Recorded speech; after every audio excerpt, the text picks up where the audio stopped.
መንግሥት ኢየሱስ እንዳሳዓረት ትኸይዳላ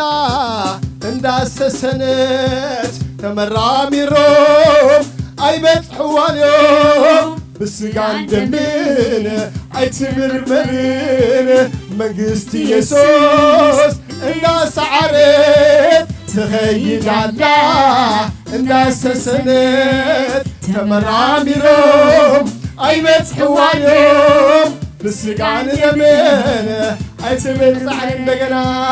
منجست يسوس الناس عرت تغيد الله الناس سنت تمراميروم عيبت حواليهم بسجان دمين عيتمر مرن دقنا منجست يسوع الناس عرت تغيد الله الناس سنت تمراميروم عيبت حواليهم بسجان دمين عيتمر مرن أملاح الله على زفانو أملاح الله على زفانو يسوع الله على زفانو يسوع الله على زفانو أبو الله على زفانو أبو يالله على كرما والله على زفانو كرما ولا هلو سيدنا ناسك الله هلو هلو سفالو الله هلو سفالو يسوع هلو سفالو يسوع هلو سفالو نقص هلو سفالو نقص هلو سفالو كرما ولا هلو سفالو كرما ولا هلو سفالو يسوع هلو سفالو يسوع هلو سفالو نقص هلو سفالو نقص هلو سفالو الله يالله أملاح الله على زفانو أملاح الله على زفانو أملاح الله على زفانو يسوع الله على زفانو نعخذه له يسوع الله على ابن عخذ تلقى أبو زفانو له على زفانو أبو يالله سكن ولا نفنا أبو يالله الله زفانو واني أبو يالله زفانو أملاح يالله أملاح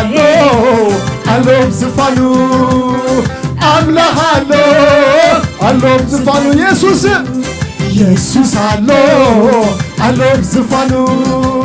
يسوع الله زفانو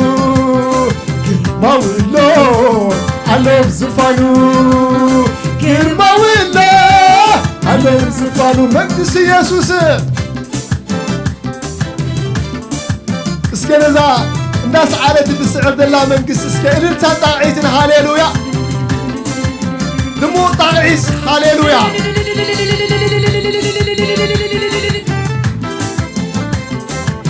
وعيدو طاعيتنا مجلس يا هاليلويا التناسك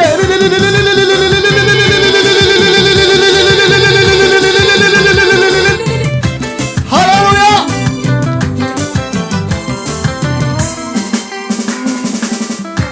منجست يسوع الناس عرف تخيد الله الناس سنت تمراني روح أيوة حواني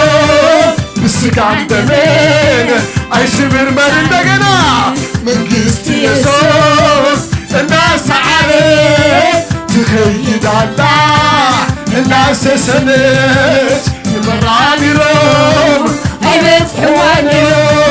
بسجان دمين عيشبر من دقنا መንግሥት ኢየሱስ እንዳሳዓረት ተኸይታላ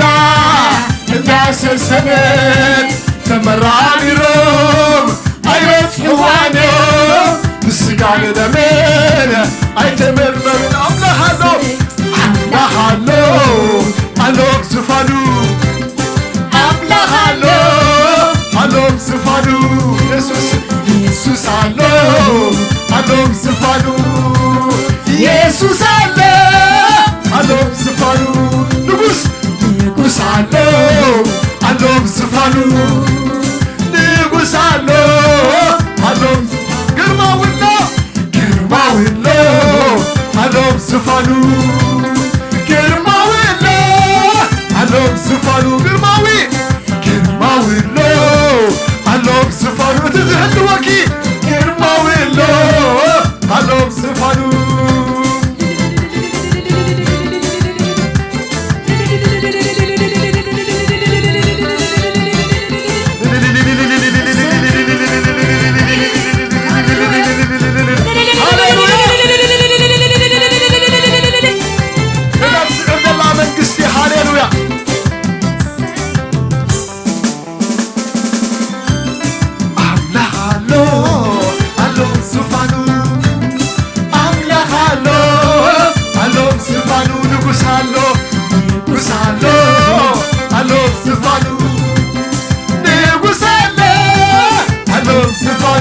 ኢየሱስ አሎ አሎም ዝፋኑ ኢየሱስ አሎ አሎም ዝፋኑ ግርማውሎ አሎም ዝፋኑ ግርማውሎ አሎም ዝፋኑ ግርማውሎ አሎም ዝፋኑ ግርማውሎ አሎም ዝፋኑ መንግሥት ኢየሱስ እንዳሳዓረት ትኸይዳላ እንዳሰሰነት ተመራሚሮም አይበጽሕዋንዮም ብስጋን ደምን አይትብጻሕን መንግሥት ኢየሱስ እንዳሳዓረት ትኸይዳላ እንዳሰሰነት ተመራሚሮም አይበጽሕዋንዮም ብስጋን ደምን አይትብጻሕ እንደገና መንግሥት ኢየሱስ እንዳሳዓረት ትኸይዳላ እንዳሰሰነት ተመራሚሮም አይበጽሕዋንዮም ብስጋን ደምን አይትብጻሕ ስለዚህ አምላኽ አሎ አሎም ዝፋኑ አምላኽ አሎ ንጉሥ አሎ ንጉሥ አሎ አሎም ዝፋኑ ንጉሥ አሎ አሎም ዝፋኑ ኢየሱስ አሎ አሎም ዝፋኑ ኢየሱስ አሎ አሎም ዝፋኑ ግርማውሎ አሎም ዝፋኑ ግርማውሎ አሎም ዝፋኑ አሞያሎ አሎም ዝፋኑ አያያሎ አሎም ዝፋኑ አሞያሎ አሎም ዝፋኑ አሞያሎ አሎም ዝፋኑ መድሓንሎ አሎም ዝፋኑ መድሓንሎ አሎም ዝፋኑ ጓሳያሎ አሎም ዝፋኑ ጓሳያሎ አሎም ዝፋኑ አሞያሎ አሎም ዝፋኑ አሞያሎ አሎም ዝፋኑ አሞያሎ አሎም ዝፋኑ አሞያሎ ስለዚህ ስጋ ምስጋናዩ አይቋረጽም ከዝምብዬ ስቃይ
ناس كنسمع أيوه هاليلويا معاش تذكر الله كم يجرو أبي سنة زمري كنا كنزمر دلنا تعوم سلزخونة مزمورة كنا كنزمر دلنا هاليلويا أبي وتنا استموكرنايو زيت عمنايو أدونا زيده سو هاليلويا هاليلويا إذا أملخ إذا إنا إن ملخ دعونا كنا إن ملخ صوعنا يود سمعنا هاليلويا أبيتنا تقفي مسفلنا زرد عنا فتور رديئة إكزيابيهر كابزوخونا يخون حدقان كابزوخونا يخون ناي هيوات انكفاتن زمنتلنان زنا قفنان أملاخ اتزيت عمنا يوئنا هاليلويا اللو نورو زلنا اتي سموكورنا يوئنا أبو يالو أملاخ يالو يسوس يالو كبر يالو واسايا يالو فتوى يالو نورو زلنا هاليلويا هاليلويا شمو يبارخ شمو يبارخ هاليلويا هاليلويا أنت زل على ما وخبرنا المحجة هاليلويا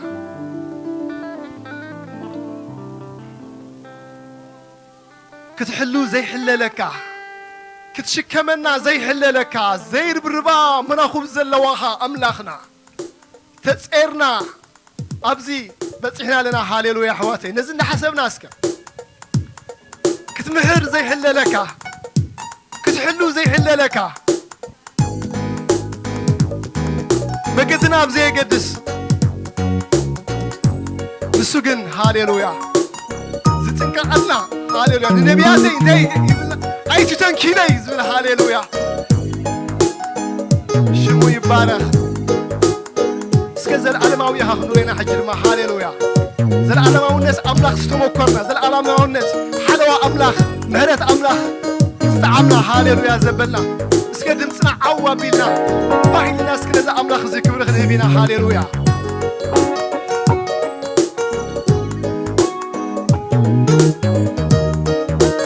اسكدم طاعيت موسيقى هاليلويا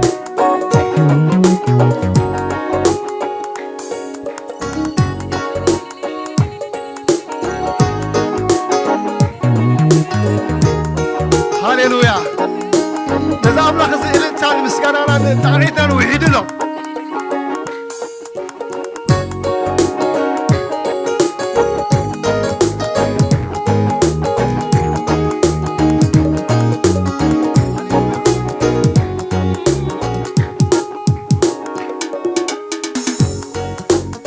እግዚአብሔር ዘላለም زلالماوي زلالماوي زلالماوي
أحواتنا موسيقى دهارهم خلوا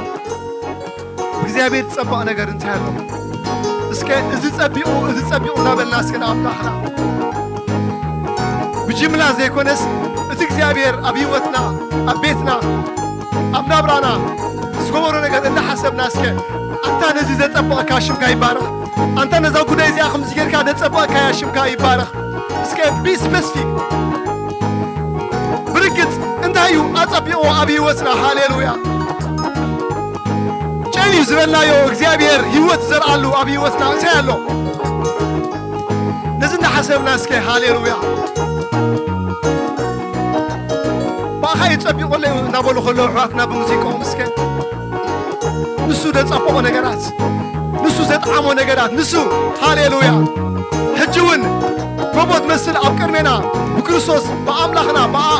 بونا دسبو نجار قول زخون نجار نحسبنا هاليلويا أنت أتمالي كم زجبركا سمحون كم زخت جبري خلنا بنا نايمنت مسجانا هاليلويا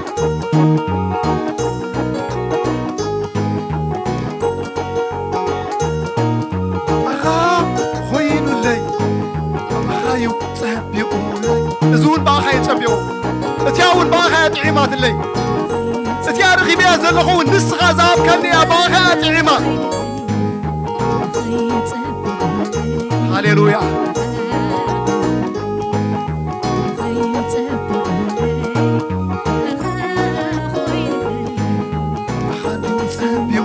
اوه زون تبيو رسيني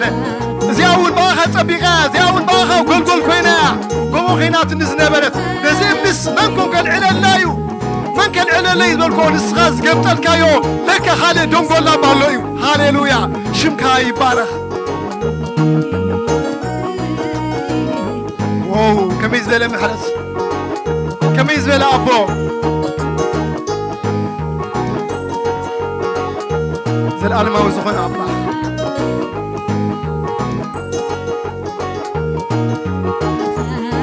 صفوك قبر زي حللو كسكمنا زي حللو كرعنا زي حللو كتنقلنا زي حللو أزي يسفيح ممكن زلو هاليلويا أبلغنا أبوها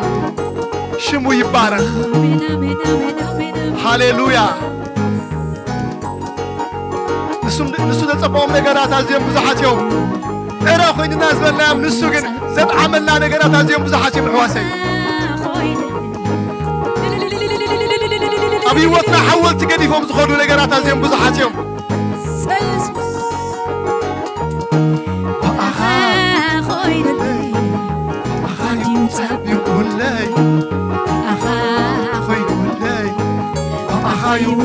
نسول باغي يتبي ولاي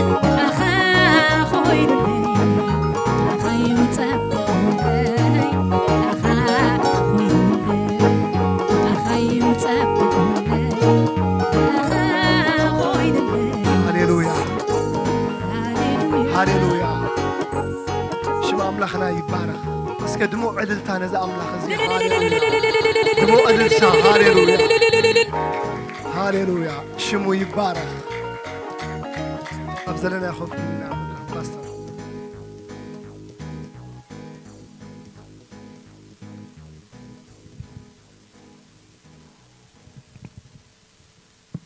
كما يكنيهم دحندو حاضركم وعلكم أنا هكاي زيارة الله بارك كما لهم إذا أروحنا يقبركم الله زيارة الله مسكن توم بروحو ترينا ذلهم كا كما يكنيهم حدش عمت روحو حدش عمت بقول خدكم أملاك سنايو سناي كاي قبر الناس اللي زلوا سألنا مسكين انتهى يلونا لو قدامك المهار كلنا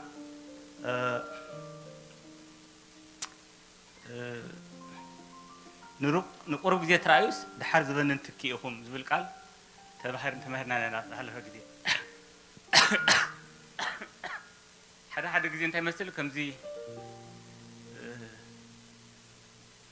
مورال كا قال مش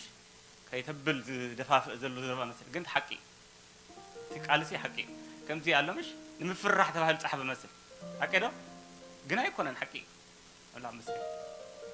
أزاس من جاسي عربي أنا كني برنامج جري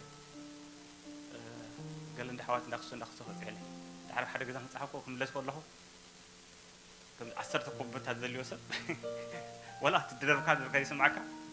دحر تمالي نقص فتحسبلكم أجبركم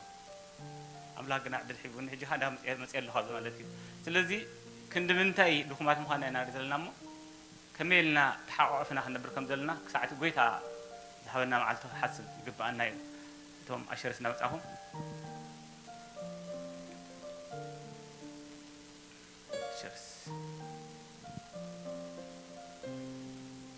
እግዚአብሔር ግን ሰላም ሕረቱ የምብረናሎ ብትንከቲ አይኮነን ነብሮ እንታይዳ ብናቱ ጸጋን ብናቱ ምሕረትን ክንድምታይና ከም ተኪክ ትኪ ተባይና ዘለና ስለዚ ግን ብሓጎስ ነቲ ዝመጻ ዘለዋ ዘመናትና ነቲ እግዚአብሔር ዝሃበና ዕድል መዓልቲ ክንጥቀመለን ኣምላኽ ይርዳኣና እግዚአብሔር ኣምላኽ ባራ ስለቲ መባኣን እሽርን ክንጽልይ ጎይታ ሰማይ ንባርከካ ኣለና ንስኻ ዓቢ ኣምላኽ ኢኻ ንዓኻ ዝመስል ወላ ሓደ የለዋን እግዚአብሔር ይሄ ክሳዕ ዝዋን ዘብፅሐካ ናይ ንስኻ ሕጂ ብዚ ኣለና ናይ ጽባሕ ንስኻ ትፈልጥ ግና ኸብ ኣምላኽ ኩሉ ንዓና ጽቡቕ እዩ ንኢየሱስ ክርስቶስ ምርካብና ንዕኡ ምፍላጥና ብኡ ምእማንና ብኡ ተስፋ ምግባርና እኹል ነገር እሞ እግዚአብሔር ኣምላኽ ነዛ ከም ጸላሎ ተሕልፍ ዓለም እዚ ኣምላኽ ብተመክሕተ ብኣኻ ተመኪና ናልፋ ርዳኣና ጎይታ ኣምላኽ ብምሃብ እነሆ ከነገልግል ርዳኣና ነቶም እግዚአብሔር ኣምላኽ ንምሃብ ዝተስኡ ርዳእ ነቶም እግዚአብሔር ኣምላኽ ብምሃቡን ዝደኸሙ ሓይሊ ሃቦም ወኣምላኽ ንዘይብሎም ከዓ ንስኻ ረድኤት ካብ ሰማይ ምጽኣሎም ብኢየሱስ ክርስቶስ ስም ኣሜን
هاليلويا شمام لغنا يبارك هاليلويا مزمران ويتا بزح يباركم تبع الله ذا ميكروفون يكوت قبل على مسلني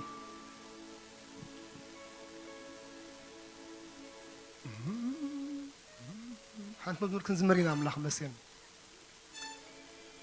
تاريخ كاس أملاخي هاليلويا كنحضروا من المزمرات السينا تاريخ كاس أملاخي التاريخ مارتوكاي توسينو أيختمل أملاخنا من تاريخ أملاخي كلنا بحجي أملاخي هاليلويا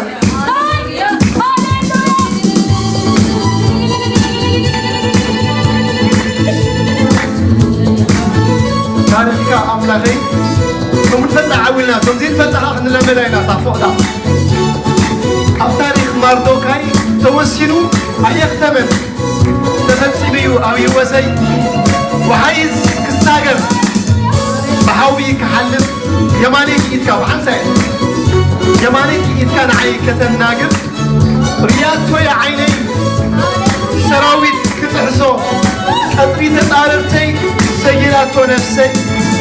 بيودو إلى الماء سمكا تخبر الله تخبرنا تسنع عوابينا هاليلويا أملاخنا لي نبريا نبرا أملاخ يقولن زلو أملاخ مسرح أملاخ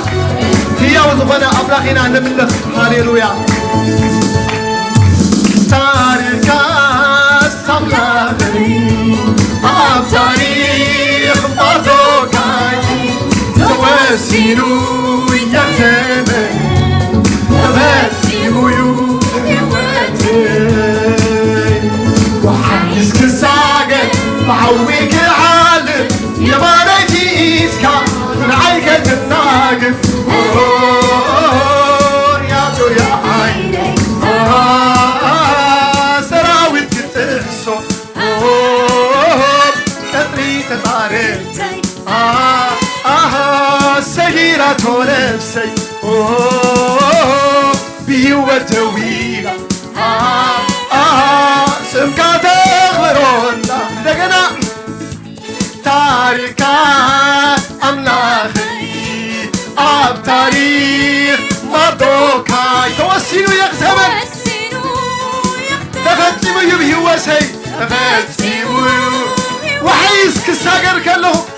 يز كساقر بحويك حالف يمانيتي إيسكا نعيك تناقف رياتو يا عيني سراويت كتحسو قطري تطاررتي سيراتو نفسي بيودويلا سمكا تخبرونا ስለዚህ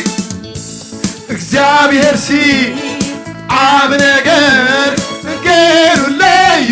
እግዚአብሔር እስከስከበረ ልቻለ እስከብርሞ ጣሪት ልቻለ እግዚአብሔር ሲዓብ ነገር ገሩለዩ እግዚአብሔር ሰናይ ነገር ገሩለዩ ምንሞ አሎ ከምስናሰይ ዝተገብረሉ ሰናይ ምንሞ አሎ ከምስናሰይ ዝተገብረሉ ምሕረት ዝተገብረሉ ምንሞ አሎ ከምስናሰይ ዝተገብረሉ ሰናይ ምንሞ አሎ ከምስናሰይ ዝተገብረሉ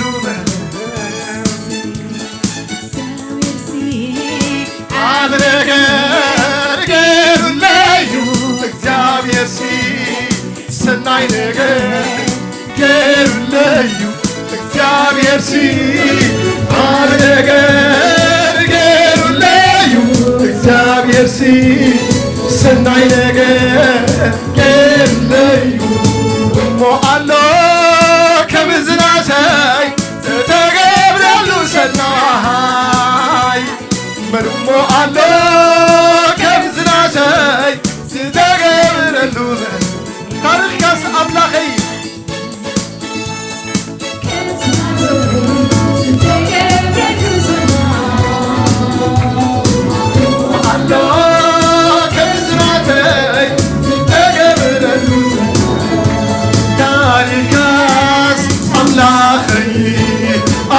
ታሪክ ማቶካይ ተወሲኑ የኽሰበት ድሪመየ ተፈጽሙዩ ሕይወተይ ሃገር ባሕዊክ ዓልም የማነይቲ ኢስካ ንዓይከ ተናግር ሪያቶርያ ዓይን ሰራዊት ክንጥሶ ቀጥሪ ተጣርብተይ ሰጊራቶ ነፍሰይ ብሕይወት ደዊላ እንካተወሮላ እግዚአብሔር ሲ ዓብ ነገር ንገሩለዩ እግዚአብሔር ሲ ሰናይ ነገር ንገሩለዩ እግዚአብሔር ሲ ዓብ ነገር ንገሩለዩ እግዚአብሔር ሲ ሰናይ ነገር ንገሩለዩ ሓስረሲዐዮ ውዕለትካ ብዓስረሲዐዮ ሰናይካ ጨኒዑኒ እንዳለይ ብኸመይ ከም ዝገልጾ ብኸመይ ከም ዘውርዮ ዓስረሲዐዮ ዓስረሲዐዮ ውዕለትካ ዓስረሲዐዮ ሰናይካ ጨኒዑኒ እንዳለይ ብኸመይ ከም ዝገልጾ ብኸመይ ከም ዘውርዮ ዓስረሲዐዮ መልክቶ ኣሎ ከም ዝናሰይ ዝተገብረሉ ሰናይ መልክቶ ኣሎ ከም ዝናሰይ ዝተገብረሉ ሰናይ መልክቶ ኣሎ ከም ዝናሰይ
ستعدل منالو خماي ستعدل منالو خماي ستعدل منالو خماي ستعدل منالو خماي ستعدل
آمين. سمعت كاي بزح الله يقول. سمعت كاي بزح الله يجزاه يشكر. أوه يسوع هاليلويا هاليلويا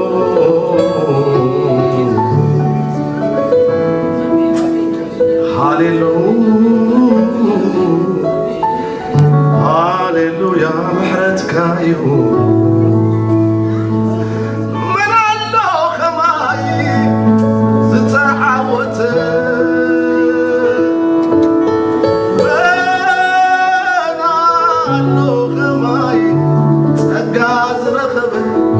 هاليلويا هاليلويا هاليلويا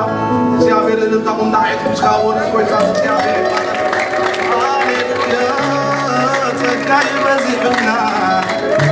እግዚአብሔር አባ ዘባረክ ሃሌሉያ ኦ ሃሌሉያ መንፈስ ቅዱስ ጅራብ ባይ ማህለብ እግዚአብሔር እንደገና በቃልካ በቃ ማቀና ተገለጽ باي قال كامل في السماء قلنا تجلس እግዚአብሔር አምላክ ስለያለው ኦ من بس كاتر يغرد الناس لو نت كاتر يغرد الناس እግዚአብሔር አምላክ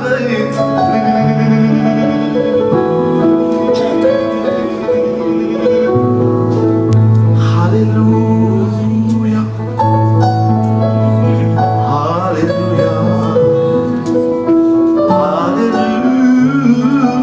صلي اخواتي تزاربن بلوس كل እግዚአብሔር መንፈስ ካይዛረበን ክብረ ካይዛረበን ቃል ካይዛረበን እስከብሎስ ክል በሁሉ ቃል አምላክ እንዳለው እግዚአብሔር ተመስገን አምላክ ኣብ ዘመናት ሁሉ ይዛረብ ይዋት እስኪ እግዚአብሔር ይመስገን ልብና ቃል እግዚአብሔር እንዳዳለና ይሁ ሃሌሉያ ሃሌሉያ ኦ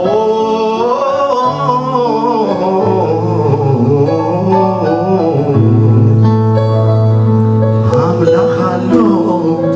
አሎ በዙፋኑ አምላክ አሎ በዙፋኑ አምላክ አሎ በዙፋኑ አምላክ አሎ በዙፋኑ ኢየሱስ አሎ በዙፋኑ ግርማው አሎ በዙፋኑ ንጉሥ አሎ በዙፋኑ ኢየሱስ አሎ በዙፋኑ ሃሌሉያ የለን ብዙ ብሎ ወይን ፈርህን አምላክ አሎ የለን ብዙ ብሎ አይን ጭነቅን አምላክ ኣብ ዙፋኑ አሎ ሃሌሉያ ሃሌሉያ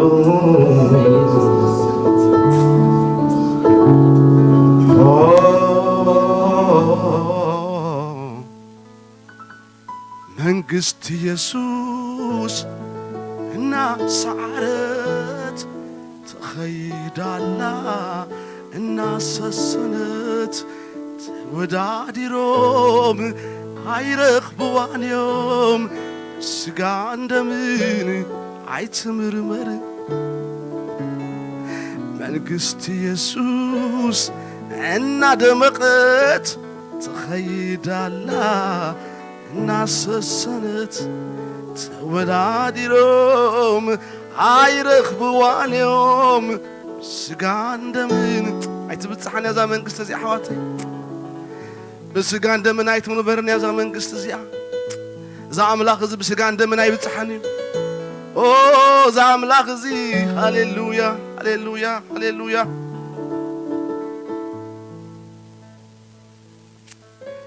إما لافانيا سوبو جنمك لافاديانا بوري بيكلودينا ماسيا لافانيا مسلبيدينا مدينا مرسلبيدينا منفس قدوس هاليلويا منفس قدوس هاليلويا وقبعنا حلف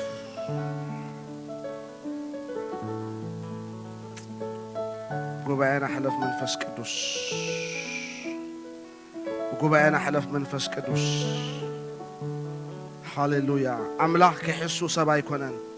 كي تعسك عود سبا يكونن نسو زبولوس أي قبرندو تزاربوس أي فتسمندو أملاك كحسو سبا يكونن كي تعسك عود سبا يكونن نسو زبالو أي قبرندو التزاربوس أي فتسمندو قدوسنا يزلالم أملاخ زيابي ربنا كبرنا بكالنا أبزفان كاسل زلخا كم قدم كاسل زلخا أما حدر كاسل زلخا كي تناقانا كاسل زلخا كي تلوت كاسل زلخا بزحات كلوت نسخا تلوت نيخا عمدات كلوت نسخا بزفان كايخا نجارات كلوت نسخا كم قدم كايخا زلالم أملاخ نخلنا غير كان سخانا بجرما بدمكات أبوتها كايخا زلخا مو كبرنا بكالنا حجقانا يقالك حيلا ما أخلنا يلقق بقالك تزاربنا مسمع مزراب كان منفس كايخون لنا سقان دمنا وزبوتها زقداي حلوه أي زلالم أملاخ يتصلي علىه بيسوس كريستوس ولو من حنت نفس تزاربه اتصلي الله እግዚአብሔር حنت نفس لهم بصحيا أي زلالم أملاخ እግዚአብሔር أبو نهوتنا زخون نعمتنا زخون نمجدنا زخون سنك خوننا እግዚአብሔር كساغرنا زخل قال እግዚአብሔር ውስጥና ይተخلي لتصلي علىه قال كاب بملأታ ማእኸልና ግለጾ እግዚአብሔር سقان دمن ጸጥ ይበል كلهم ناي طفعات ناي ጸልማት አጋንንቲ ነዛ ሰዓት ዚያ አስተመደቡ አሳይን ዝኾኑ كلهم كفعات ناي ጸልማት ሰራዊት بشم يسوس عصرهم አለሁ ኣብዚ ቦታ ዝግደን ስልጣን ነው ያለው እግዚአብሔር አምላኽ አእምሮ ወስዱ ልብ ሰባት ወስዱ ዝወጽ ዘበሉ كلهم ርኩሳት አጋንንቲ ስልጣን ወደ አምላኽ በኢየሱስ ስም ተአስሩ ይኹኑ ክብር ሁሉ ንዓኻ ይኹን በኢየሱስ ክርስቶስ ያው ስም አሜን ክብርና አምላኽና ይኹን ኢየሱስ ጎይታና አምላኽ ነው አሜን ዲ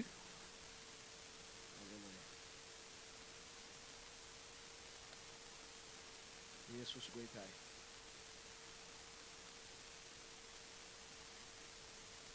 ያየን ይመስገን ሁላችሁም ቋት ሐቁ ሐዲስ ዓመት ብለኩም ያ ብሔር ዝረዳና ህዝብ ስለዝኾና አሜን እስኪ ተረዲኤ በሉ አንተ ተዳኹም አነስ ተረዲኤ በጽሕ በሉ እስኪ ባዓለኩም ዲኹም በጽሕኩም ሰውልኩም በጽሕልና ሰውላይና ስግሪልና እስካኔ ረድኤት እግዚአብሔር ረእዙ ሰብሳ ያለም ባግዙ ጉባኤ ተረዲና አይና አሕዋት አሜን አሜን እትጠዋኹም ዘሎ ሰብ ቆምሉ ተረዲእ ካኻ በሉ ሰልካ ይሆን ከም ዝጻሕ ብዙሓት ዘይበጽሑ ያለው ብዙሓት ዘይሰገሩ ዘይበጽሑ አለው እግዚአብሔር ይመስገን ሕና ግና እግዚአብሔር ዝረዳአና ሰባት ስለዝኾንና ክብርና አምላኽ ይኹን كم تحاولنا زبرنا زنبر محرت أملاك استبارك محرته بزحلنا فقره بزحلنا تقو بزحلنا نهوك دماغ زيابير مسكن تصدقنا سويدنا تباركنا أمين سسينا أمين أتاتي لكم كلهم لو مزحلكم من الله أنا دزحل سقطكم مزحلكم تباركنا كوين نزلنا كما ناس تبارك سب كوين أمين كما ناس تبارك كما ناس تصبق كما ناس ملكع أمين كما أنا أملاك تقع زخونه حزبي أمين دي ويشور ها تبلع لنو نريديتك أبدا بناتات أبسمي استوتح أملاك زموسلو يلن تردي إخي حوي لو ما غير راقص لك أنا تردي إخي حفتي ክብርና ኣምላኽ ይኹን ኢየሱስ ጎይታይ ኣሜን ስለዚህ ክንሕጎስ ይግባአና እዩ እዚ ቅድመና ዘሎ ዓመት ከዓኒ እግዚአብሔር እንደገና ክረዳአና እዩ እንደገና ክሕግዘና እዩ እንደገና ክሳግረና እዩ እንደገና ክበፅሓና እዩ እንደገና ክብሩ ከርእየና እዩ እንደገና እግዚአብሔር ይመስገን እግዚአብሔር ከዓ ክንዓየሉን ክነገልግሉን ኢና ክብርና ኣምላኽ ይኹን ፓስተር ሎሚ መልእኽቲ ምፅውስ በለኒ ደስ ኢሉኒ በቃ ኣምላኽ ዝተባረኸ ይኹን ሃሌሉያ ምክንያቱስ ኣብ ልበይ ሓደ ቃል ነይሩ ነዚ ዓመት ዝኸውን እግዚአብሔር ኣብ ውሽጢ ተዛረበኒ እሞ በቃ ንሳኹም ኮይነ ሸር ክገብሮ እየ ለእግዚአብሔር ይባረክ ኢየሱስ ጎይታን ኣምላኽኒ ኣሜን ኣይደኻ ሽዑ መፅኻ ተንኪፋ ገዲፋትለይ በቃ ሽዑ መልስ ኮንፈርሜሽን ኮይኑኒ ማለት እዩ ክብርና ኣምላኽ ይኹን እግዚአብሔር ዝበሎ እዩ ዝኸውን በሎይ ሕጂ ኣሜን እግዚአብሔር ከይሕሱ ከይጣዓስካኒ እግዚአብሔር እንተዳ ኢሉ ይኸውን ኣሜን ኣሜን እግዚአብሔር እንተዳ ተዛሪቡ ይኸውን እዩ ሓንትስ ኣብ ዘበና ኣብ ዕድመና ኣብ ህይወትና እግዚአብሔር ጥራይ ይዛረበና እምበር እቲ እግዚአብሔር ተዛረቦ ከይኮነ ኣይክተርፍን ይብለካ ኣለኹ ኣነ ኣሜን ድዩ ምክንያቱ እግዚአብሔር ሰብ ኣይኮነን ሰብ ሎሚ ተዛሪቡ ተገብረካ እዩ ይጠልመካ ይርስዖ እዩ ኣምላኽ ግና ኢሉ መጽሓፍ ቅዱስ ከይሕሱ ሰብ ኣይኮነን ከይጣዓስካኒ ወዲ ሰብ ኣይኮነን ክብርና ኣምላኽ ይኹን ሃሌሉያ ኣብ ኩልኻትኩም ደርዓ ምሳይና መጽሓፍ ቅዱስኩም ከይድኩም ኣብ ካልኣይ ነገስት ኢና ክንከይድ ኣብኡ ዘገርም ዝኾነ ናይ እግዚአብሔር ሓሳብ ኣሎ ካልኣይ ነገስት መንዑናይ እግዚአብሔር ይባረኽ ካልኣይ ነገስት ምዕራፍ 7 ዘሊሓ ወይ ተዳኽ ተንበለይ ክኢልካ ብጣዕሚ ደስ ምበለኒ እግዚአብሔር ዝተመስ ኣባይና ንፀንሕና ካልኣይ ንኸይድ ኢና ክብርና ኣምላኽ ይኹን ኢየሱስ ክርስቶስ ጎይታ እዩ ክብርን ጎይታ ይኹን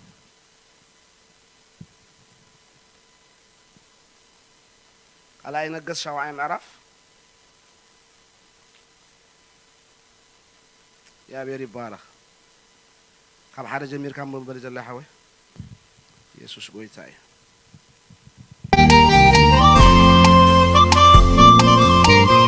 በለ እግዚአብሔር ከምዚ ይብል ኣሎ ጽባሕ ከምዛ ግዜ እዚኣ ካብ ደገ ሰማርያ ሓደ መስፈሪ ድኹም ሓርጭ ብሰቓል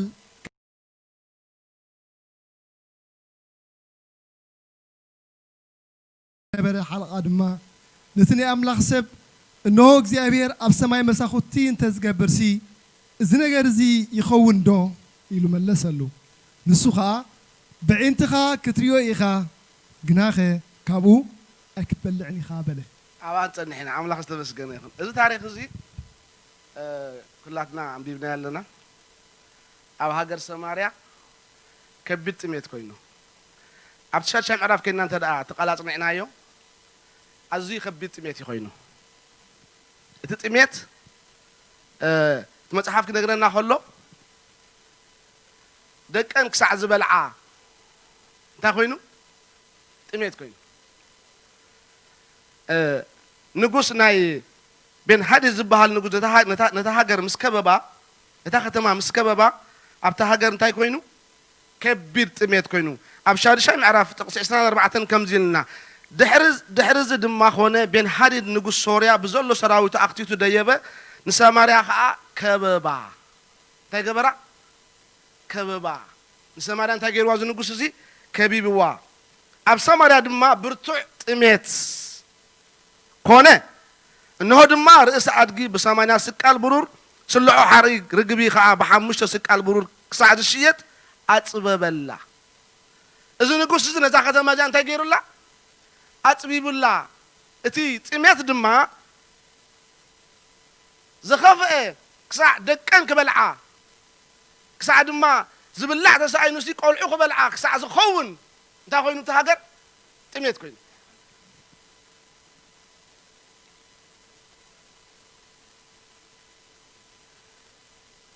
دحر كم زيلنا كلتا نستي تاريخ بعليك نقرأكم إيه كلتا نستي لومي ودخن دبل عيو صباح غاني ها تحس فلتو عنكم سايبولو ودخن تاني برا نبل عيالن ديل غيرن تسمعين لومي هيدا حدا قول عتبلعو نصبح يزون هيدا حدا قول عقبل أم سلا تأدق انتيلا أبيا حسبيت إنه ما نبي كيدا نام نقص كيدا كم زيلنا ديل أتنا نيرنا مزا سبيت زيا لومي ودخن بلعو صباح غاني ها ودقكم بلعينا ديل غيرنا تفراري من نيرنا قنا ودي مسبل عتو إذا تميت خمسة سبعة شوعات تميت كم يسلكم كم زنا يولو درك تفضل نذكر النامش قوم عينة تميت هاي كنا نزل دك أنك ساعة زبال عيا تهاجر تاخوينه تميت خوين زبلع كساعة الساعة مالتي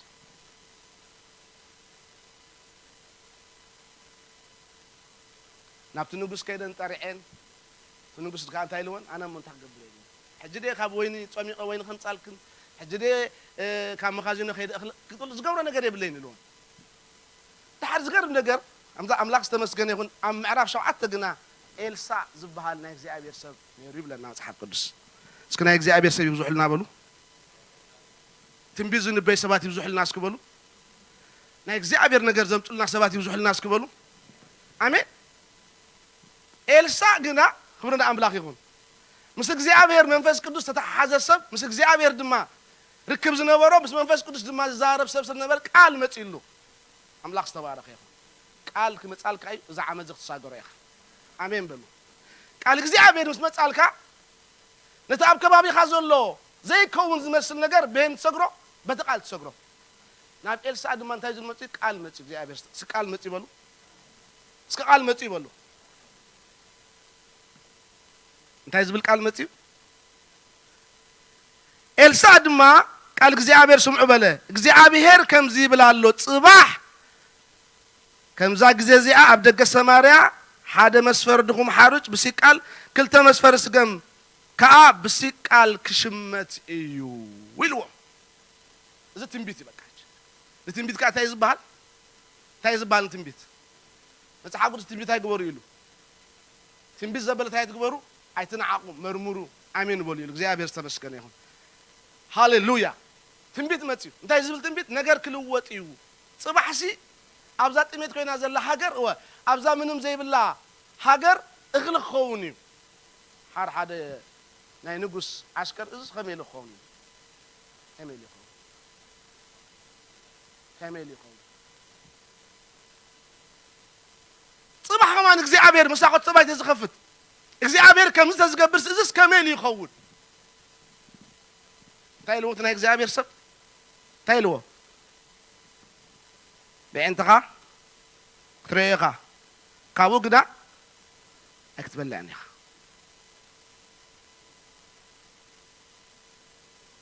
نايلوم تمرتي نايلوم ارستين بارحواتي كم تقال زي ابهر زبولو كم او خوني اب هيوتكم اب حداركم اب طعناكم اب اغلغلوتكم اب كونتاتكم كم تكونتاتكم زبولو زي كونسي ها كمتي እግዚአብሔር ዘሃበኩም ተስፋ አሜን ዲ ከምቲ እግዚአብሔር ዘሃበኩም ቃል ከምቲ እግዚአብሔር በአፍ ነቢያት ተዛረበኩም ከምቲ እግዚአብሔር በቃሉ ተዛረበኩም ከምቲ እግዚአብሔር በሐሳቡ ተዛረበኩም ከምቲ እግዚአብሔር ኣብ ሕልምኩም ተዛረበኩም እግዚአብሔር ንቃሉ ክገብሮ ሕያው አምላኽ እዩ አሜን እግዚአብሔር ከሕሱ እንታይ ይኮነን እግዚአብሔር በብዙሕ ነገር ይዛረብ መጽሓፍ ቅዱስ ኣብ ዕብራውያን ክዛረብ ከሎ አምላኽ ብዙሕ ሰዓን ببزح مجدن نبوتاتنا تاي جبرو زارو እግዚአብሔር ብዙሕ መገዲ ይዛረብ እግዚአብሔር ናይ እግዚአብሔር አዘራረባ ናይ እግዚአብሔር ድምጽ ናይ እግዚአብሔር አመጻጻ በብዙሕ መገዲ እዩ ከከብት ዝርዳዕና ገሪ እግዚአብሔር ዛረበና አሜን ገለም ታይብሉስ እዩ ከመገሪ እግዚአብሔር ተዛ አነ እግዚአብሔር ተዛሪብኒ ይብሉኻ አነ ዝገርመን ነገረኩም ሰባስ እግዚአብሔር ተዛሪብና ይብሉ ከመሊዮም እግዚአብሔር ዛረቦም ይብሉ أنا زجرمني كمان دمت إخبار زي مسمعكم يزجرمني حكي من هذا الشيء إخبار دامو أنتي مسحقول سيد زبل دم أبغى إيش أنتي قبرين له دمت أي سمعين وديش أنت حد دمت أي زي لالي أخوينه دمت أبونا رقمي كن تدخلنا على نسمع بري خبرنا أملاك يكون آمين كابز كله سبع عبزي نايبوي دمت نايدي دمت خلص أخلي عنه ونهات فولتي دمت خبرنا أملاك يكون آمين دي سأل لهم كم يجي إخبار تزاري من نازولو يبلو إخبار زاربي إخبار إزاربي كله بإخبار إخبار حساب يمشي إخبار تنبذه بإخبار زربا يمشي إخبار نهوت كازغون نحضر كازغون ننابر كازغون نعقل قلوت كازغون إخبار زربا الله شيء هذا سكركا زاخت المازي أنت خوينا نيرا تخبيبا نيرا بحد إخبار سبقنا بحد دمت أملاح جنا بحدا نا እግዚአብሔር ቃል سزارب نا እግዚአብሔር ባሪያ ግና ዛ ከተማ እዚያ እንታይ ኮና ኮሎ ንሪ ረህዋ ክወርደላ ኮሎ ንሪ እግዚአብሔር ተመስገነ ይሁን ዘሊሓዊ ቀጽለ ለሸጥ ጥቅስ 300 ኣብ ኣፍ ደገ እታ ከተማ ድማ 4 ሰብ ለምጽ ነበሩ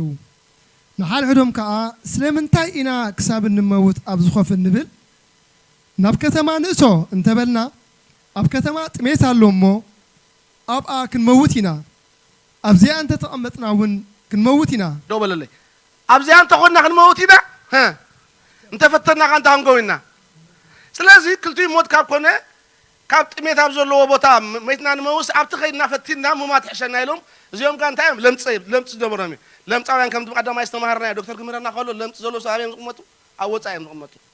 ስለዚህ ነቲ ኣወጻ ስለዝነበሩ ስለዚህ ኸይድና ነን ፍትን ኢሎም ኣብዚያ ሞት ያ ተኸርሚኻ ሞት እዩ ኣሳፊሕኻ ሞት እዩ ዝበሃል ኣሎ ምሽ ስለዚህ ገደሰና ኢሎም ከይድና ዘን ፍትን ኢሎም ከይዶም ማለት ክብርና ኣምላኽ ኢየሱስ ክርስቶስ ጎይታ እዩ ኣሜን እመኑ እስኪ ኣሕዋተይ ኣሜን ከይኣመንና ከም ንመውት ኣይመስለኩም ንቃል እግዚኣብሔር ከይኣመንና ከም ንመውት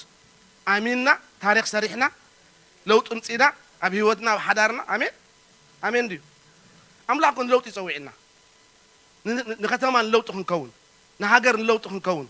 ንትውልድ ለውጥ ክንከውን እግዚአብሔር ዝተባረከ ይኹን ኣሜን እዞም ምንም ተስፋ ዘይብሎም ለምጻውያን ለምጽ ዝነበሮም ካብ ሃገር ንዕቋት ሰብ ዘይቀርቦም እግዚአብሔር ተመስገነ ይኹን ከይዶም እታ ከተማ እንታይ ኣምፅኦም ብላ ለውጥ ኣምፅኦም ብላ ቀጥለለይ ዘሊሓ ሕጂ ከዓ ንኺድ ናብ ሰፈር ሶርያውያን ንሰደድ ብህይወት እንተሓደጉና ብህይወት ንነብር እንተቐተሉና ከዓኒ ንመውት ተባሃሃሉ ጽለግልግ ምስ ኮነ ድማ ናብ ሰፈር ሶርያውያን ክኸዱ ተንስኡ ኣብ ወሰን ሰፈር ሶርያውያን ምስ በጽሑ ከዓ እንሆ ኣብኡ ሰብኣይ ነበረን ኣምላኽ ድማ ኣብቲ ሰፈር ሶርያውያን ዳሃይ ሰረገላታትን ዳሃይ ኣፍራስን ዳሃይ ብዙሕ ሰራዊትን ኣስሚዕዎም ነበረ እሞ ንሓድሕዶም እንሆ ንጉስ እስራኤል ንነገስታት ሒታውያን ንነገስታት ግብፃውያን ተኻርዩ ኣባና ኣምፂዎም እዩ ተባሃሃሉ ሕጂ ሪኢኹም ኣለኹም እዚ ሃገር እንታይ ኢለኩም ኣሎ ተኸይባ ዘላ ኢለኩም ኣለኹ ተኸቢቦም ዘለዉ ብንጉስ ቢን ሃዲድ ዝበሃል ንጉስ ተኸይባ እያ ዘላ ካብ ከበባ ዝተላዕልካ ጥሜት ኮይኑ ኣሎ ፀበባ ኮይኑ ኣሎ ኣብዚ ግን ሓደ ተኣምር ኮይኑ እዞም ለምፃውያን ለምፂ ዘለዎም ሰባት ናብቲ ሃገር ምስ ከዱ ኣብኡ እንታይ የለ ሰብ የለ ገለ የለ ፀኒሕዎ እንታይ ኢሉ ሽዑ ኣምላኽሲ ኢሉ ኣምላኽሲ ዝገርም እዩ ከም ብበልኩም እየ ኣምላኽ ድማ ኣብ ሰፈር ሶርያውያን ዳሃይ ሰረገላን ዳሃይ ኣፍራስን ዳሃይ ብዙሕ ሰራዊትን ኣስሚዕዎም ነበረ እቲ ቃል እቲ ድምፂ እቲ ናይ እግዚኣብሔር ቃል ምስ መጻ ኣብ ህይወትካ ምስ መጻ ኣብ ኩነታትካ እንታይ ይገብር እዩ ለውጢ የምጽእ እዩ ነዚኦም እንታይ ገይርዎም ዳሃይ ገይሩሎም ዳሃይ ሰረገለታትን ዳሃይ ብዙሕ ሰራዊትን ምስ ገበረሎም እግዚኣብሔር ኣምላኽ እስራኤል ተኻርዩ ገለ ኣምፂ ኢሎም ነዛ ከተማ ነዛ ሃገር ገዲፎማ ኢየሱስ ክርስቶስ ጎይታ እዩ ጸላእትኻ ኸም ኢሎም ክሃድሚ እዮም ቃል እግዚኣብሔር ብመጻልካ ጸላእትኻ ካብቲ ኸቢቡካ ዘሎ ካብቲ ሒዙካ ዘሎ ካብቲ ኸበቢምካ ዘሎ እግዚኣብሔር ምስ ተዛረበካ ቃል እግዚኣብሔር ምስ ሓዝካ ንቃል እግዚኣብሔር ኣሜን ምስ በልካዮ ሃዲሞም ክኸዱ እዮም ክብርና ኣምላኽ ይኹን እንተኸዱሲ እንታይ ኮይኑ እዛ ተኸይባ ዝነበረት ከተማ እዞም ከይቦሞም ዝነበሩ ዝተሓዝ ከይሓዙ ከም ዘለዎ ነገሮም ገዲፎም ነቲ ሃገር ገዲፎማ ከይዶም ክንቅፅል ኢና እግዚኣብሔር ይባረኽ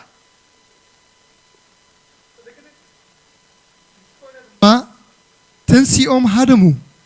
ድንኳናውቶምን ኣፍራሶምን ኣእድጎምን እቲ ሰፈረም ከም ዘለዎ ሓዲጎምዎ ነፍሶም ከድሕኑ ሃደሙ ከም ዘለዎ ሓዲጎሞ ነፍሶም ከድሕኑ እንታይ ገበሩ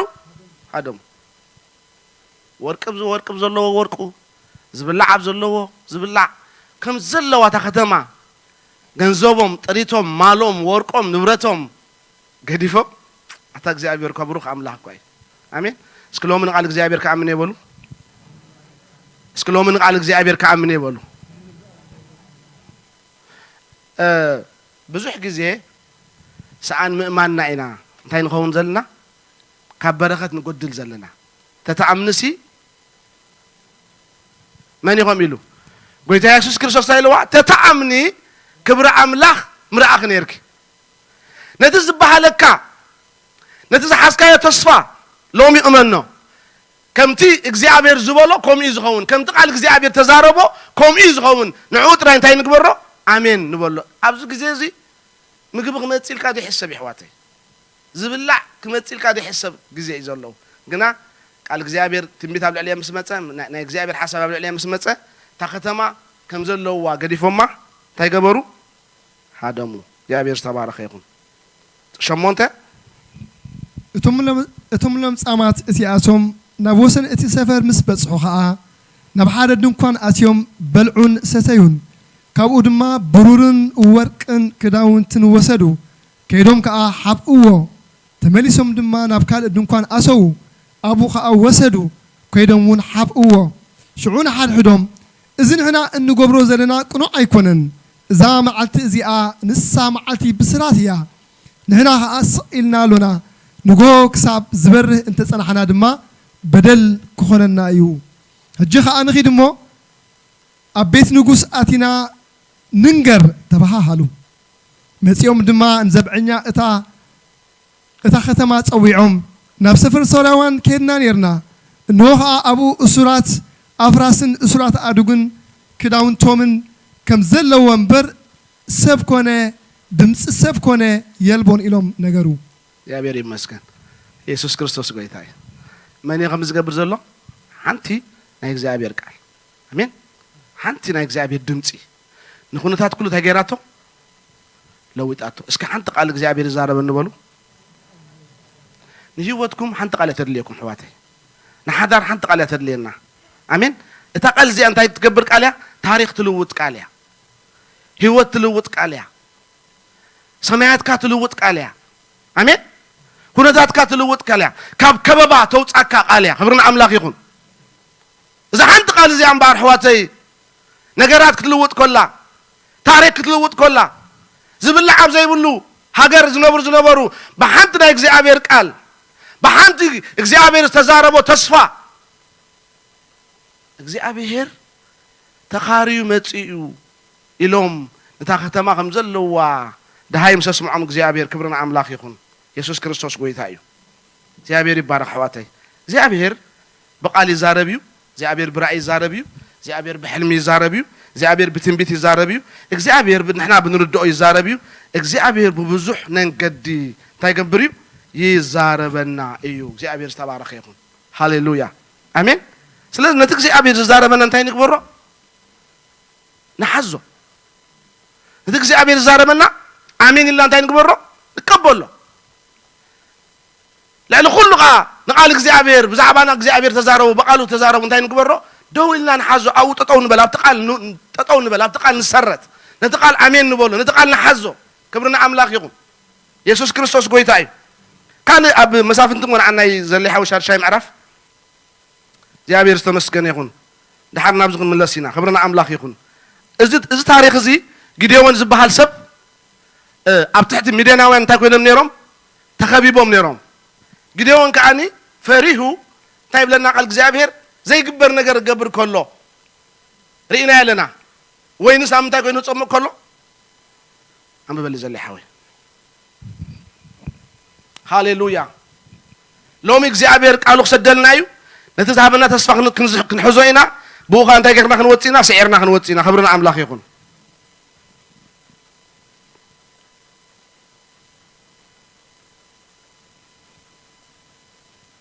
وصي عصرت حدا ملاك እግዚአብሔር ድማ መጽዩ ኣብ ትሕቲ እታ ናይ ዮአስ ኣብ ዒዘራዊ ኣብ ዖፍራ ዘላ ድዋ ተቐመጠ ወዱ ጊዴዎን ካብ ሚድያናውያን ክሓብእ ስርናይ ኣብ መፅሞቕ ወይኒ ይዘብጥ ነበረ ንኡ ድማ መላእኽ እግዚአብሔር ተራእዮ ኣተሓያል ጅግና እግዚአብሔር ኣምላኽ ምሳኻ እዩ ከዓ በሎ ጊዴዎን ድማ ኣሄ ወይሳይ እግዚአብሔር ምሳና እንተልዩ ደኣ እዚ ሁሉ ስለምንታይ ረኸበና እቲ ኣቦታትና እግዚአብሔር ካብ ግብፂ ኣደይቡናዶ ኣይኮነን ኢሎም ዝነገሩና ሁሉ ተኣምራቱ ኸ ኣበይ ኣሎ ሕጂ ከዓ እግዚአብሔር ሓዲጉናስ ኣብ ኢድ ሚድያናውያን ከዓ ኣሕሊፉ ይህብና በሎ ሽዑ እግዚአብሔር ናብኡ ግልጽ ኢሉ ሊእኸካሮ ኣይኮንኩን በዚ ሓይልኻን እዚ ኸትካ ንእስራኤል ካብ ኢድ ሚድያን ኣድሕኖም በሎ ንሱ ድማ ኣየ ጎይታይ እነሆ ዓሌተይ ካብ ምናሴ እቲ ድኻ እዩ ኣነ ከዓ ኣብ ቤት ኣቦይ እቲ ንእሾ እየ ንእስራኤል ኣብ ብምንታይ ከድሕኖ እየ በሎ ክብርና ኣምላኽ ይኹን ታሪክ ንፈልጦ ኢና ኣነ እንታይ ንእሽተ እየ ዓሌተይ ከዓ ንእሽተ እዩ ዓቕመይ ንእሽተ እዩ ትሕዝቶይ ንእሽተ እዩ እግዚአብሔር ይዛረበካ ኣሎ በዛ ኢድካ ኢድካ ታትገብሮም ኢኻ ንሚድያማውያን ታትገብሮም ኢኻ ክተድሕኖም ኢኻ ኢሎ እግዚአብሔር ዝተባረኸ ይኹን ኢየሱስ ክርስቶስ ጎይታ እዩ ክእለትና ኣይኮነን ነገራት ዘምፅእ ኣሜን ዓቕምና ኣይኮነን ነገራት ዘምፅእ እንታይ ዳ ናይ እግዚአብሔር ቃል እስኪ ናይ እግዚአብሔር ቃል በሉ ሓንቲ ናይ እግዚአብሔር ቃል እስኪ በሉ ዝተገልፀት ናይ እግዚአብሔር ቃል ንህይወትና ኣሕዋተይ ኣሜን ዝተገልፀ ናይ እግዚአብሔር ቃል ንህይወትና ለውጢ የምፅእ እዩ ንዓቕምና እግዚአብሔር ዝተባረኸ ይኹን ንክእለትና ኣሜን በዛ ኢድካ እዚኣ ጌርካ ታትገብሮም ኢኻ ተድሕኖም ኢኻ ምክንያቱ እንታይ ኮይኑ ኣሎ ቃል መፂሉ ኣነ ምሳኻ ኢልዎ እግዚአብሔር ዝተባረኸ ይኹን ኢየሱስ ክርስቶስ ጎይታ እዩ ኣሕዋተይ ሎሚ ኣብ ምንታይ ኣለኹም ብሓዳርኩም ብከመይ ተሓልፉ ኣለኹም ብጥዕናኹም ከመይ ተሓልፉ ኣለኹም ኩነታትኩም ከመይ ኣሎ ሓንቲ ቃል ካብ እግዚአብሔር ተፀበዩ ሓንቲ ቃል ካብ እግዚአብሔር ረኸቡ እሳ ህይወትኩም ክትልውጣ እያ ንሳ ታሪክኩም ክትልውጣ እያ ንሳ ኣነባብራኹም ክትልውጣ እያ ንሳ ሰማያትኩም ክትልውጣ እያ ንሳ ኣትሞስፌርኩም ክትልውጣ እያ ንሳ ናትኩም ኩሉ ነገር ታትገብራ እያ ክትልውጣ እያ ክብርና ኣምላኽ ይኹን ኢየሱስ ጎይታ እዩ ኣሜን ኣብ ሓድሽ ኪዳን ክቕልጥፍ ቁሩብ ኣብ ሓድሽ ኪዳን ባዕለይ ክኸይደ እቲ ቃል ኩላትና ንፈልጦ ኢና ጳውሎስ እግዚአብሔር ዝተመስገነ ይኹን ጳውሎስ ኣብ ግብረ ሐዋርያት 27 ምዕራፍ ኩላትና ንፈልጦ ኢና እንታይ ኢሉ እታ መርከብ እስካዕ ትሕል ኮይና ኩሉ ነገር ዘለዎም ዘበል እንታይ ገይሮም ደርብዮም በይኖም ተሪፎም ኣዝዩ ዘሸግር ነገር ኮይኑ ከይበልዑ ከይሰተዩ መዓልታት ሓሊፉ እግዚአብሔር ከምዚ ኢልዎ ኣብ ሮማ ክትበፅሕ ኢኻ ኢልዎ በቃ ኣሜን ኣብ ሮማ እንታይ ትገብረለ ኢኻ ትምስክረለ ኢኻ ክትበፅሕ ኢኻ ማዕበልካ እንታይ ገብር ኣሎ ኣይትሓልፍን ኢኻ ብሎ ኣሎ ኩነታትካ እንታይ ይብል ኣሎ ኣይትኸይድን ኢኻ ብሎ ኣሎ ነገር ኩሉ እንታይ ኮይኑ ኣንጻርቲ ናይ እግዚአብሔር ቃል ኮይኑ ድሓር ግን ከምዚ ኢሉ ጳውሎስ ኣቱም ኣሕዋትና ኣነ ከምቲ እግዚአብሔር ዝበለኒ ከምኡ ከም ዝኸውን ንኣምላኸይ እንታይ ገብረ እየ እስኪ ያምኖ ይበሉ ከምቲ እግዚአብሔር ተዛረበኒ ከምኡ ከም ዝኸውን ይኣምን እየ እስክበሉ ግብረ ሐዋርያት 27 ምዕራፍ ኣለኩም እግዚአብሔር ዝተመስገነ ይኹን ከምቲ እግዚአብሔር ዝበለኒ ከምኡ ከም ዝኸውነለይ ንቃል ኣምላኽን ንኣምላኸይ እንታይ ገብረ እየ ይኣምኖ እየ ኩነታት ከምቲ ክብል ክእል እዩ ኣብ ከበባ ክትብሉ ትኽእል ኢኻ ማዕበል በርቲዑ ክኸውን ይኽእል እዩ ነገራት ከምትን ኮይኑ ክኸውን ይኽእል እዩ ግና ቃል እግዚአብሔር ንሓዳርካ እንታይ ይብሎ ኣሎ ንጥዕናኻ እንታይ ይብሎ ኣሎ እግዚአብሔር ቃል ዝሃበካስ እንታይ እዩ ዝብል ዘሎ ንሱ እዩ ዝኸውን ሕዋተይ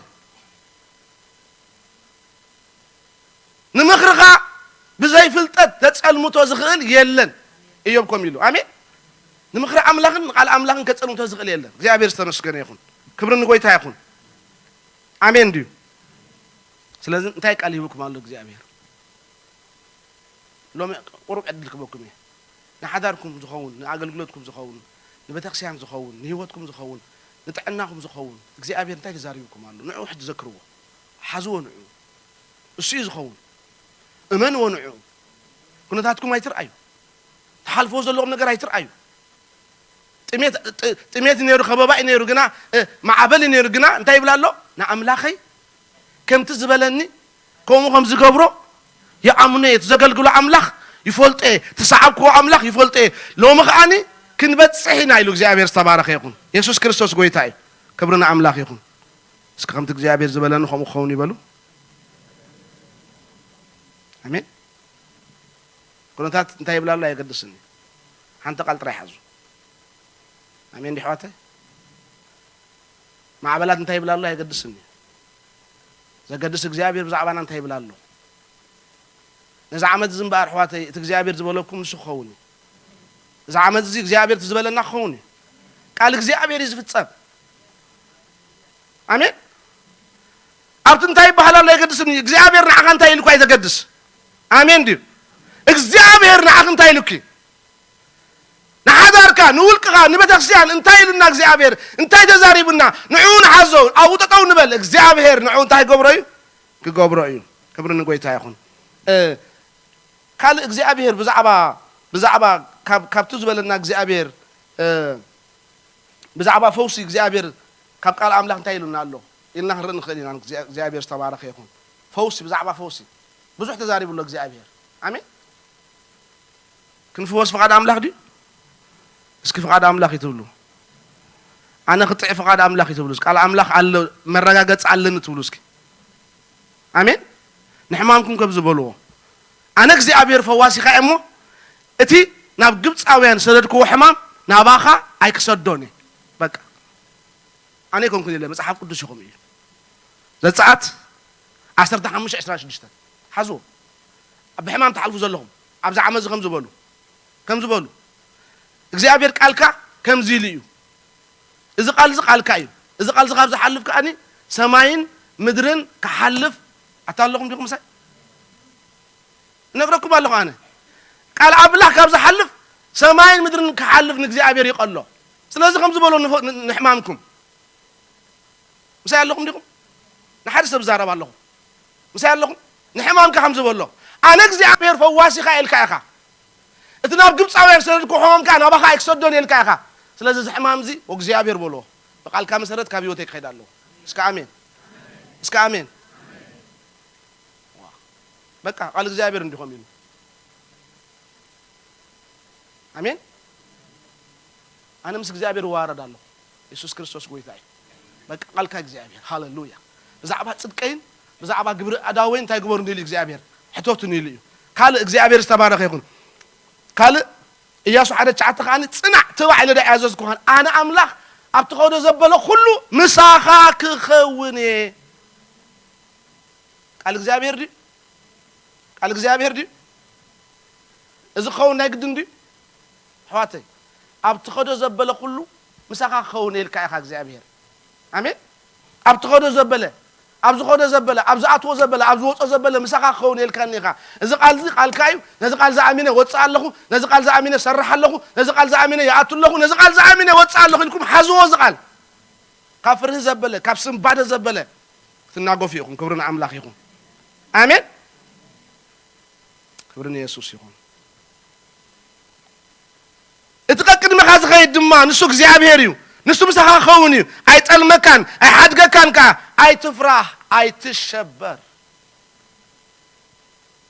ነዚ ዓመት ዝሓዝዎ እዚ በቃ ኣይፈርህን የበሉ ኣይሽበርን እየ ኣይስንብድን እየ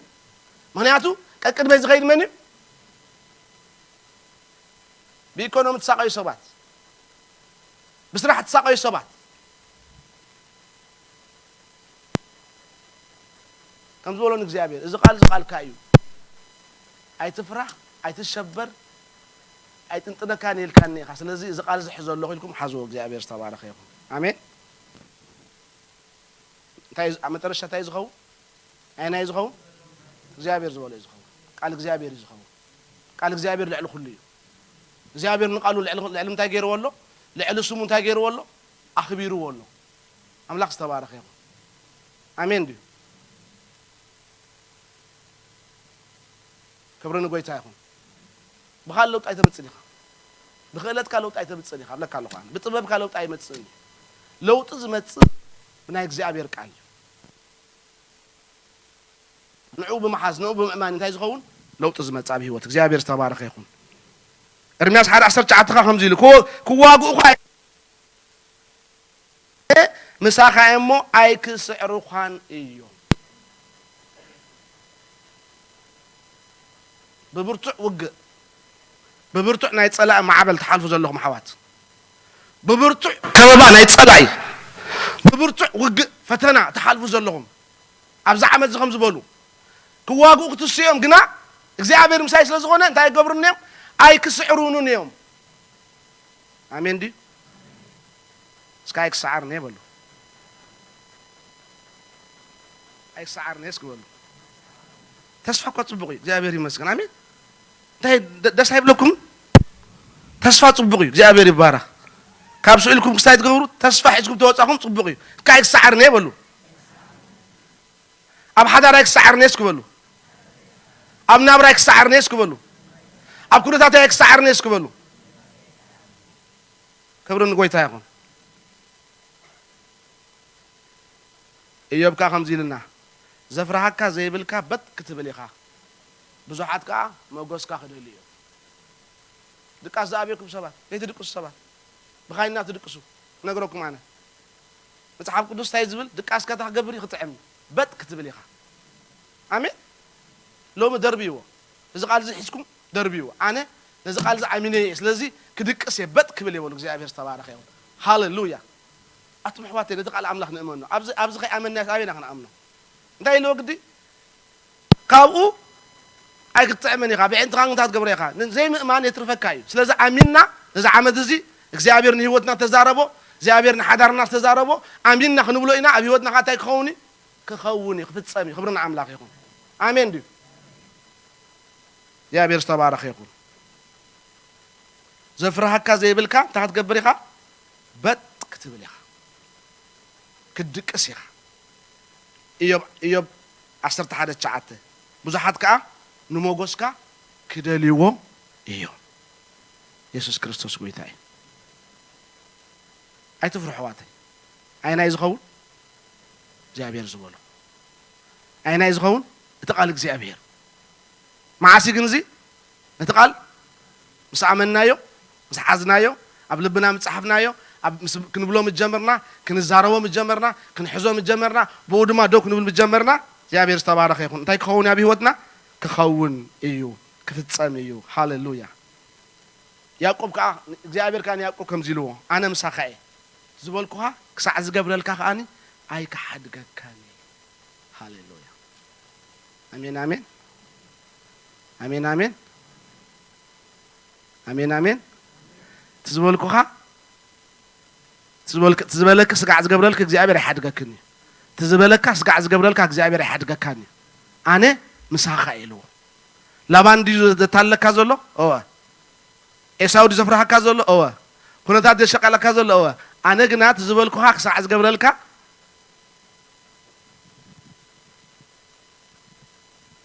ካብ ላባን መን ይዓቢ እዩ ካብ ኤሳው መን ይዓቢ እዩ ካብ ኩነታትና መን ይዓቢ እዩ እግዚአብሔር ይዓቢ ቃል እግዚአብሔር ይዓቢ እግዚአብሔር ዝተባረኸ ይኹን እቲ ዝበልኩኻ ክሳዕ ዝገብረልካ ኣነ ምሳኻ እየ እቲ ኣባኻ ጀመርክዎ ሰናይ ግብሪ ክሳዕ ዝፍፅሞ ኣነ ምሳኻ እየ ምሳኻ እየ ዝበልኩኻ ክገብረልካ ዝኣተኹልካ ኺዳን ክፍፅመልካ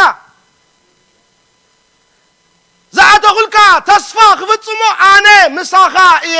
ናይ ላባን ኣይግድሸኒ ከምዚ ኢልዎ እግዚኣብሔር ላባን ከምዚ ኢልዎ ናናና ኢልዎ ላባን ንያዕቆብ ባርያ ኢልዎ ኣይኮነን ገለ ክትገብሮ ከይትዛረቦ ኢልዎ ላባን ከም እንዲ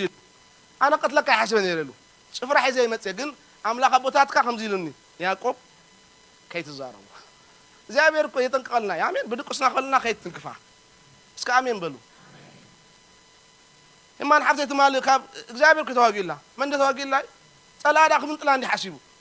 ጎይታ ኢየሱስ ግና ህያው እዩ ኣሜን ከይትንክፋ ከይትቀርባ ይዝብለካ ከይትቀርባ ንጓለይ ከይትቀርቦ ንወደይ ኣሜን ዛለይቲ እዚኣ ተዛሪብኒ እምበር ኣነሲ ሓሳበይ ስቀትለካ እዩ ነይሩ ምክንያቱ ኣሽቂዕኻኒ ኢኻ መፅእ ካዲምካ ኢኻ መፅእኻ ምሽ ከጥፋእካ እዩ ነይረ ግና ብሕልሚ መፅኡ እግዚኣብሔር ኣብ መግርታ ኢሉኒ ንያዕቆብ ከይትዛረቡ ኢየሱስ ጎይታ እዩ እስኪ ብቃል እግዚአብሔር ዝነብሩ በሉ ኣብ መጨረሻ ከመይ ኮይኑ ከምቲ እግዚአብሔር ዝበሎ ኮይኑ እቲ ሃገር ኩላ ናብ ሰማርያ ኸይዳ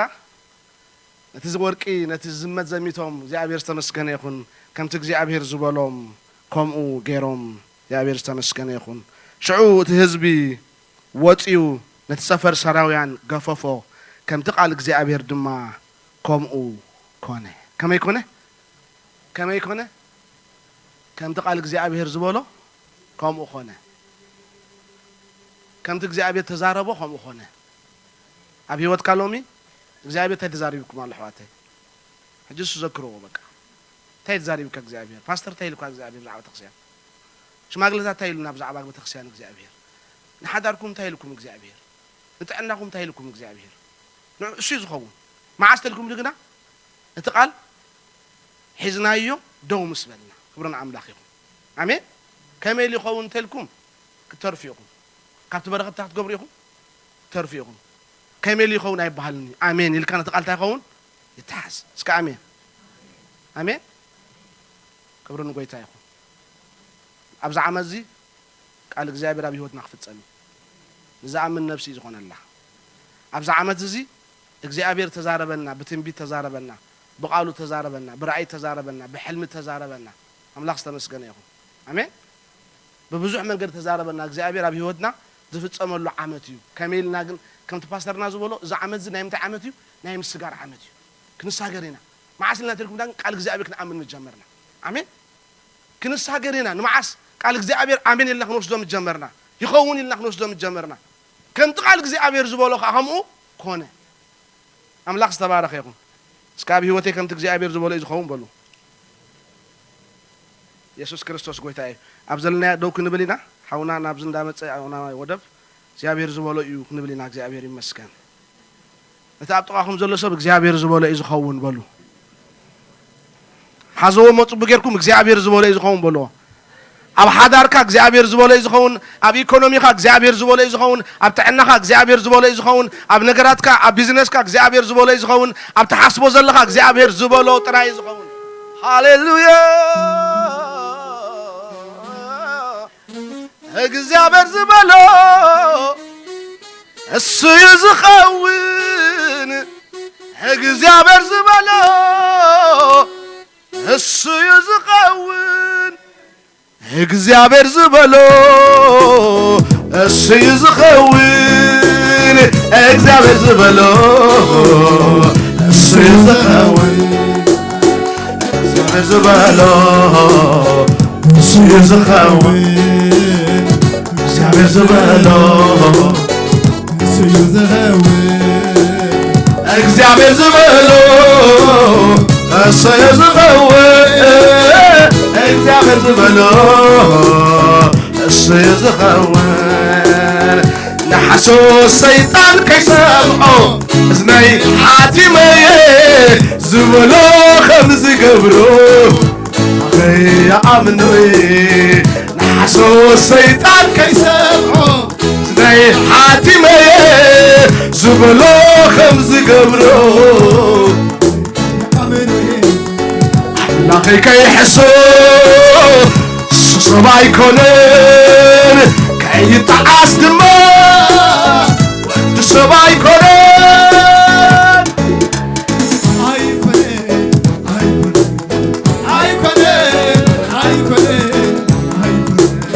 عامل لاخي